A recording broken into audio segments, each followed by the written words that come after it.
Well, hello, it's Mike Jack with Manrian Real Estate Promo, another Flip It Friday video for you today. And I want to talk about taking action and getting out there making offers. One of the things that I get a lot of questions on from beginners is where do you start? How do I get over my fears? And one of the biggest things that I've found is people are afraid. They'll learn the process, they'll figure out how to estimate repairs, they'll figure out how to analyze the deals, run the comps. They're willing to do all of that, but what they're afraid of doing is actually making the offers. And I learned this, or I realized this years ago when I started teaching another class for one reason, and it turned into solving a problem for another issue that I couldn't figure out is how to get people over the fear of making the offers. All right, so one of the classes I teach is a wholesaling 101 class, and the concept of the class was to teach people how to get the properties on a contract the right way, to filling out a purchase agreement and all the escape clauses and all that, so that they're not fearful of making the offer, because their intent is to go find the property, get the property under contract, and then assign this contract to somebody like myself who's going to look at the property, buy it, and rehab it.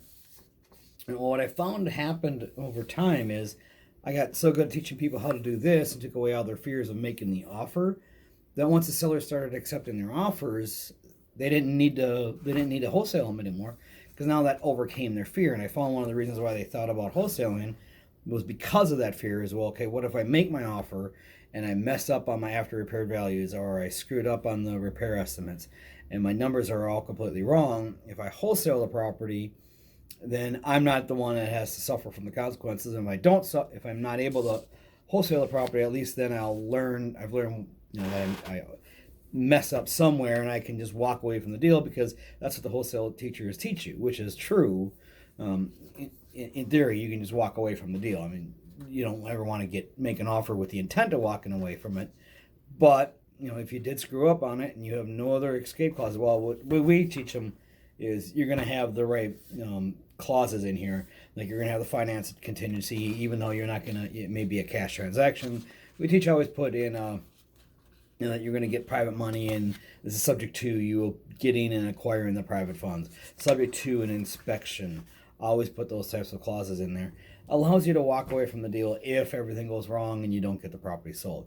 So I found that gets a lot of people over their fear, right? But there is one more fear that I've run into, that some people they get to that point and they're still afraid of making the offer, because they just don't believe it. They don't believe that the numbers are right.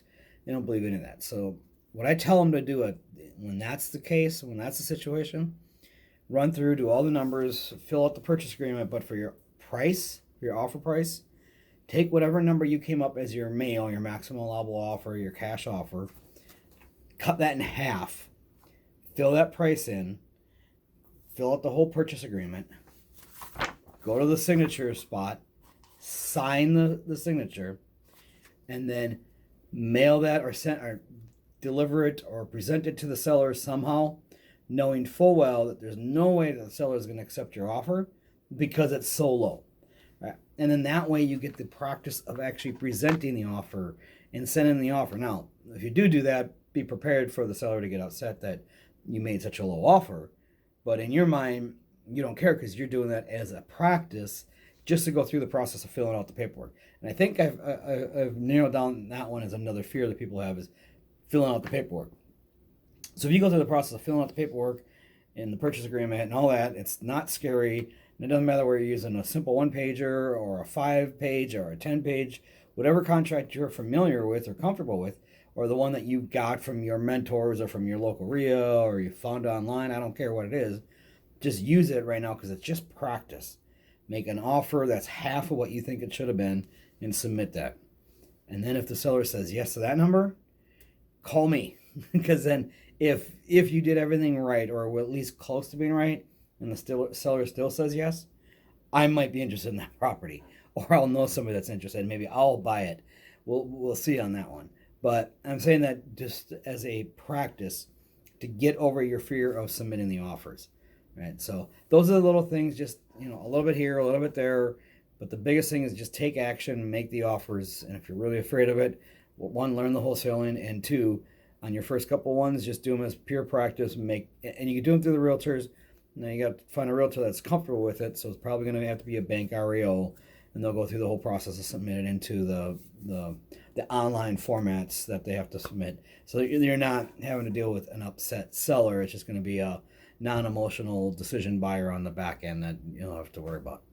So go ahead, start practicing, get the offers made, and give me your feedback and your experience, and tell me if that works, if it helps you get over your fears, if it's helped push you over the edge to make the offers, because that's the key. Once people get over the edge and over that fear of making the offer and they start making them, that's when this business actually starts working and it becomes fun for everyone. So with that, if you like the channel, if you like these videos, please hit the like button, subscribe to the channel, and if you want to get notified when the next videos come out, hit the bell on the YouTube channel, and we will see you guys back here next week with another Flip It Friday video.